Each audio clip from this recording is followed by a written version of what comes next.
ಆ ಮುಸ್ಲಿಂ ಜನಾಂಗಕ್ಕೆ ಈ ವೋಟಿನ ಪವರೇ ಇಲ್ಲ ಅಂತ ಮಾಡಿಬಿಟ್ರೆ ಕಾನೂನು, ಆಗ ಎಲ್ಲರೂ ಖಂಡಿತ ಅದನ್ನು ಮಾಡಬೇಕು. ಪಾಕಿಸ್ತಾನದಲ್ಲಿ ಅದೇ ರೀತಿ ಅವ್ರು ಮಾಡಿರ್ತಕ್ಕಂಥದ್ದು, ಬೇರೆಯವರಿಗೆ ವೋಟ್ ಮಾಡ್ತಕ್ಕಂಥ ಅಧಿಕಾರ ಇಲ್ಲ. ಅದೇ ರೀತಿ ನಮ್ಮ ಭಾರತದಲ್ಲೂ ಕೂಡ ಅವ್ರಿಗೆ ವೋಟಿನ ಹಕ್ಕು ಇಲ್ಲದೆ ಇರೋ ಥರ ಮಾಡಿದ್ರೆ ಆಗ ಅವ್ರ ಪಾಡಿಗೆ ಅವ್ರು ಇರ್ತಾರೆ. ಖಂಡಿತವಾಗಿ ಎಲ್ಲರೂ ನೆಮ್ಮದಿಯಾಗಿರೋದಕ್ಕೆ ಸಾಧ್ಯ. ಹಾಗೆ ಕಿಸಾನ್ ಸಂಘ, ರೈತರು, ಭಕ್ತರು, ಜನತೆ, ಎಲ್ಲ ಮಹಾತ್ಮರುಗಳು ಸೇರಿ ಈ ರೈತರಿಗೆ ಆಗ್ತಾ ಇರ್ತಕ್ಕಂಥ ಅನ್ಯಾಯವನ್ನು ಎತ್ತಿ ಹಿಡಿದು ಅದನ್ನು ಸರ್ಕಾರ ವಿರೋಧಿ ಎಂಬುದಾಗಿ ಹೇಳಿ ಸರ್ಕಾರದಿಂದ ಆ ವಿರೋಧವನ್ನು ವ್ಯಕ್ತಪಡಿಸಿ ಏನು ವಕ್ಫ್ ಮಂಡಳಿ ಯಾವ ಕಾನೂನು ಇಲ್ಲದೆ ಯಾರ್ದು ಬೇಕಾದರೂ ಜಮೀನು, ಕಟ್ಟಡ, ಆಸ್ತಿ ಏನ್ರಿ ಸ್ವಾಮೀಜಿ ಅವರೇ, ನೀವು ಇಂತಹ ಹೇಳಿಕೆಗಳನ್ನು ನೀಡಬಹುದೇ? ನೀವೊಂದು ಧರ್ಮದ ದೊಡ್ಡ ನೇತೃತ್ವ ಸ್ಥಾನದಲ್ಲಿರುವಂತಹ ಒಂದು ವ್ಯಕ್ತಿಯಲ್ಲವೇ? ಅದೆಷ್ಟೋ ಕೋಟಿ ಜನರನ್ನು ನೇತೃತ್ವ ಕೊಟ್ಟು ವಹಿಸುವಂತಹ, ಅವರಿಗೆ ಒಳ್ಳೆಯ ವಿಷಯಗಳನ್ನು ತಿಳಿಸಿಕೊಡುವಂತಹ ಒಂದು ವ್ಯಕ್ತಿಯಾಗಿದ್ದುಕೊಂಡು ಇಂತಹ ಅನ್ಯ ಧರ್ಮದ ವಿರುದ್ಧವಾಗಿ ವಿಮರ್ಶನಾತ್ಮಕ ವಿಷಯಗಳನ್ನು, ಹೇಳಿಕೆಗಳನ್ನು ನೀವು ನೀಡಿದರೆ ನಿಮ್ಮನ್ನು ಅನುಸರಿಸುವಂತಹ ನಿಮ್ಮ ಅನುಚರರು ಹೀಗೆ ಹೇಳಬಲ್ಲರು ಎಂದು ನಿಮಗೆ ಹೇಳಲು ಸಾಧ್ಯವಿದೆಯೇ? ಎಲ್ಲರಿಗೂ ಲೈವ್ ಮೀಡಿಯಾದ ಹೊಸ ವಿಡಿಯೋಗೆ ಸ್ವಾಗತ. ಇಂದಿನ ವಿಡಿಯೋದಲ್ಲಿ ನಾವು ಹೇಳುವಂತಹ ವಿಷಯ ನೀವು ಈಗಷ್ಟೇ ಕೇಳಿದಂತಹ ಅಥವಾ ನೋಡಿದಂತಹ ವಿಷಯವಾಗಿದೆ. ನಮ್ಮ ಚಂದ್ರಶೇಖರ ಸ್ವಾಮೀಜಿಯವರು ಮುಸ್ಲಿಮರ ವಿರುದ್ಧವಾಗಿ ಹೇಳಿಕೆಗಳನ್ನು ಕೊಟ್ಟಂತಹ ಒಂದು ವಿಷಯವಾಗಿದೆ. ಮುಸ್ಲಿಮರಿಗೆ ಮತದಾನದ ಹಕ್ಕು ಇಲ್ಲದೆ ಮಾಡಬೇಕು ಎಂದು ಹೇಳಿದಂತಹ ಒಂದು ಹೇಳಿಕೆಯ ಕುರಿತಾಗಿದೆ ಇಂದಿನ ವಿಡಿಯೋದಲ್ಲಿ ನಾವು ಹೇಳುವುದು. ಪ್ರೀತಿಯ ಸಹೋದರರೇ, ಚಂದ್ರಶೇಖರ ಎಂಬಂತಹ ಒಂದು ದೊಡ್ಡ ಸ್ವಾಮೀಜಿ ಕರ್ನಾಟಕದಲ್ಲೇ ಅಥವಾ ಭಾರತದಲ್ಲೇ ತಿಳಿಯಲ್ಪಡುವಂತಹ ಒಂದು ದೊಡ್ಡ ಸ್ವಾಮೀಜಿಯಾಗಿದ್ದಾರೆ. ನಮಗೆಲ್ಲರಿಗೂ ಗೊತ್ತಿರುವ ಒಂದು ಸ್ವಾಮೀಜಿಯಾಗಿದ್ದಾರೆ. ಹಲವಾರು ರೀತಿಯ ಒಳ್ಳೆಯ ಸಮುದಾಯಕ್ಕೆ, ಸಮಾಜಕ್ಕೆ ಒಳ್ಳೆಯ ಕಾರ್ಯಗಳನ್ನು, ಸಮಾಜ ಸೇವೆಗಳನ್ನು ಮಾಡಿದಂತಹ ಒಂದು ದೊಡ್ಡ ಸ್ವಾಮೀಜಿಯಾಗಿದ್ದಾರೆ. ಆದರೆ ಈ ಒಂದು ವಾರಗಳ ಮುಂಚೆ ಅವರು ನೀಡಿದಂತಹ ಒಂದು ಹೇಳಿಕೆಯು ಅವರನ್ನು ಬಹಳ ಅಧಿಕ ರೀತಿಯಲ್ಲಿ ಒತ್ತಡಕ್ಕೊಳಗಾಗಿಸಿದೆ. ಏನೆಂದರೆ, ಮುಸ್ಲಿಮರಿಗೆ ಮತದಾನ ಹಕ್ಕು ಇಲ್ಲದೆ ಮಾಡಬೇಕು ಎಂದು ರೈತರ ಒಂದು ಒಕ್ಕಲಿಗರ ಒಂದು ಪ್ರೋಗ್ರಾಂನಲ್ಲಿ ಅವರು ನೀಡಿದಂತಹ ಒಂದು ಹೇಳಿಕೆಯಾಗಿದೆ. ಇದೆಲ್ಲವೂ ಕೂಡ ಚಂದ್ರಶೇಖರ ಸ್ವಾಮೀಜಿಯವರ ವಿರುದ್ಧವಾಗಿ ಪೊಲೀಸರು ದೂರಿನ ಪ್ರಕಾರ FIR ಅನ್ನು ದಾಖಲಿಸಿದ್ದಾರೆ. 80 ವಯಸ್ಸಾಗಿರುವಂತಹ ಈ ಒಂದು ಸ್ವಾಮೀಜಿಯು ಇವರನ್ನು ಡಿಸೆಂಬರ್ 2ನೇ ತಾರೀಕಿನಂದು, ನಾಳೆ 2ನೇ ತಾರೀಕಿನಂದು ವಿಚಾರಣೆಗೆ ಹಾಜರಾಗಲು ಬೇಕಾಗಿ ಪೊಲೀಸರು ಹೇಳಿಕೆಗಳನ್ನು ಕೊಟ್ಟಿದ್ದಾರೆ.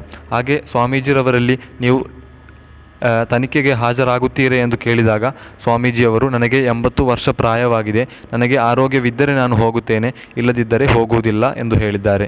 ಇದರ ಕುರಿತು, ಈ ಹೇಳಿಕೆಯ ಕುರಿತು ವಿಶ್ಲೇಷಣೆಯನ್ನು ಕೇಳಿದಾಗ ಸ್ವಾಮೀಜಿರವರು ಹೇಳಿದ್ದು, ನಾನು ಮುಸ್ಲಿಮರ ವಿರುದ್ಧವಾಗಿ ಹೇಳಿದ್ದಲ್ಲ, ನನ್ನ ಉದ್ದೇಶ ಏನೆಂದರೆ ನಾನು ರೈತರ ಪರವಾಗಿ ಹೇಳಿದ್ದಾಗಿದೆ.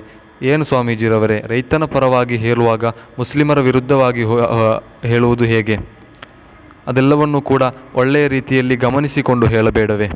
ರೈತರ ಪರವಾಗಿ ನಿಂತರೆ, ರೈತರ ಪರವಾಗಿ ಹೋರಾಟ ಮಾಡುವುದಾದರೆ ಮುಸ್ಲಿಮರ ಮತದಾನದ ಬಗ್ಗೆ ಹೇಗೆ ನೀವು ಹೇಳುವುದು? ಇದೆಲ್ಲವೂ ಕೂಡ ನಮಗೆ ತಿಳಿಯುವುದು. ಸ್ವಾಮೀಜಿ ಎಂದರೆ ಅದೊಂದು ದೇವಸ್ಥಾನದಲ್ಲಿ ಪೂಜೆ ಮಾಡಬೇಕಾದ ಹಾಗೂ ಜನರನ್ನು ನಿಯಂತ್ರಿಸಬೇಕಾದ, ಈ ಆರಾಧನೆಯ ವಿಷಯಗಳಲ್ಲಿ ಎಲ್ಲ ವಿಷಯಗಳನ್ನು ಕಲಿಸಿಕೊಡಬೇಕಾದಂತಹ ಒಂದು ಧಾರ್ಮಿಕವಾದ ಒಂದು ವ್ಯಕ್ತಿಯಾಗಿದ್ದಾರೆ ಸ್ವಾಮೀಜಿರವರು ಎಂದು ಹೇಳಿದರೆ, ಈ ಧಾರ್ಮಿಕದಲ್ಲಿರುವಂತಹ ವ್ಯಕ್ತಿಗಳು ಧಾರ್ಮಿಕ ಆಚರಣೆಗಳಲ್ಲಿ ಮಾತ್ರ ಇರಬೇಕು.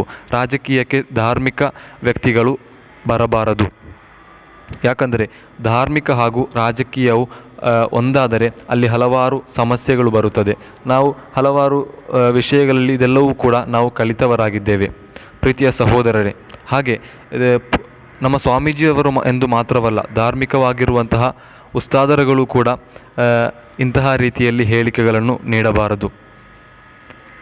ಹಲವಾರು ರೀತಿಯಲ್ಲಿ ಇಂತಹ ಸ್ವಾಮೀಜಿಗಳು ಹೇಳಿದಂತಹ ಹಲವಾರು ಘಟನೆಗಳು ನಮ್ಮ ಭಾರತ ದೇಶದಲ್ಲಿ ನಾವು ಕೇಳಿದ್ದೇವೆ. ಹಲವಾರು ರೀತಿಯಲ್ಲಿ ರಾಜಕಾರಣಕ್ಕೆ ಬಂದಂತಹ ಸ್ವಾಮೀಜಿಗಳು ಕೂಡ ಇದ್ದಾರೆ. ಈ ಚಂದ್ರಶೇಖರ ಸ್ವಾಮೀಜಿರವರೇ 1-2 ವರ್ಷಗಳ ಮುಂಚೆ MLA ಆಗಿ ಕಣಕ್ಕಿಳಿಯುವಂತಹ ಸಂದರ್ಭಗಳು ಕೂಡ ಬಂದಿತ್ತು. ಹಾಗೆ ಧಾರ್ಮಿಕವಾದ ವ್ಯಕ್ತಿಗಳು ಯಾವತ್ತೂ ರಾಜಕಾರಣಕ್ಕೆ ಬರಬಾರದು.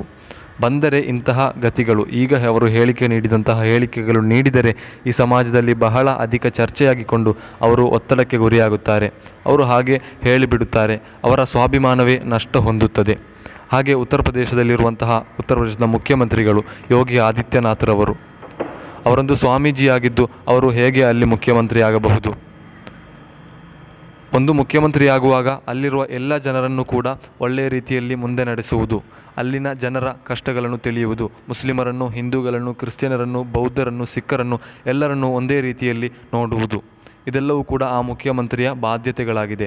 ಆದರೆ ಒಂದು ಸ್ವಾಮೀಜಿಯಾಗಿಕೊಂಡು ಅಲ್ಲಿ ಪೂಜೆ ಮಾಡಬೇಕಾದಂತಹ ಒಂದು ಸ್ವಾಮೀಜಿಯು ಹೇಗೆ ಇಲ್ಲಿ ಮುಖ್ಯಮಂತ್ರಿ ಆಗಬಹುದು? ಇಲ್ಲಿ ಒಂದು ಮುಖ್ಯಮಂತ್ರಿಯಾಗಿದ್ದುಕೊಂಡು ಪೂಜೆಗೆ ಹೋದರೆ ಅಲ್ಲಿ 24 hours ಅಲ್ಲಿ ಪೂಜೆ ಮಾಡಿಕೊಂಡು ಕುಳಿತರೆ ಇಲ್ಲಿರುವಂತಹ ಬಾಕಿ ಇರುವ ಧರ್ಮದವರು ಅದನ್ನು ವಿಮರ್ಶನೆ ಮಾಡುವುದಿಲ್ಲವೇ? ಹೀಗೆ ಹಲವಾರು ರೀತಿಯ ಸಮಸ್ಯೆಗಳಿರುವುದರಿಂದ ಆ ಸ್ವಾಮೀಜಿಗಳು ದೇವಸ್ಥಾನದಲ್ಲಿರುವುದು ಚಂದ, ಉಸ್ತಾದರುಗಳು ಮಸೀದಿಯಲ್ಲಿರುವುದು ಚಂದ, ರಾಜಕಾರಣಿಗಳು ರಾಜಕಾರಣ ಮಾಡುವುದು ಚಂದ, ಡಾಕ್ಟರ್ಸ್ಗಳು ಚಿಕಿತ್ಸೆ ನೀಡುವುದು ಚಂದ, ಅಧ್ಯಾಪಕರು ಶಿಕ್ಷಣ ನಡೆಸುವುದು ಚಂದ. ಹೀಗೆ ಎಲ್ಲದಕ್ಕೂ ಕೂಡ ಒಂದೊಂದು ಮಿತಿಗಳಿದೆ. ಅವರವರೇ ಅದರ ಕಾರ್ಯಗಳನ್ನು ಮಾಡಬೇಕು. ಮಿತಿ ಮೀರಿದಲೇ ಎಲ್ಲವೂ ಕೂಡ ಅಲ್ಲಿ ಹಾಳಾಗಿ ಹೋಗುತ್ತದೆ. ಆದ್ದರಿಂದ ಸ್ವಾಮೀಜಿಗಳಾಗಲಿ, ಧಾರ್ಮಿಕವಾದಂತಹ ಉಸ್ತಾದರುಗಳಾಗಲಿ, ಯಾವ ವ್ಯಕ್ತಿಗಳಾಗಲಿ ಅವರೆಲ್ಲರೂ ಕೂಡ ಅವರ ಕೆಲಸಗಳಲ್ಲಿ ತೊಡಗಬೇಕು. ಮತ್ತಿರುವ ವಿಷಯಗಳಿಗೆ ಅವರು ಕೈ ಹಾಕಬಾರದು. ಪ್ರೀತಿಯ ಸಹೋದರರೇ, ನಾನು ಸ್ವಾಮೀಜಿಯನ್ನು ಯಾವತ್ತೂ ಬೈದವನಲ್ಲ, ಅವರ ಕುರಿತು ಇಲ್ಲ ಸಲ್ಲದ ವಿಷಯಗಳನ್ನು ಹೇಳಿದವನೂ ಅಲ್ಲ. ಅವರು ಮಾಡಿದಂತಹ ವಿಷಯಗಳನ್ನು ನಾನು ಹೇಳಿದ್ದಾಗಿದೆ.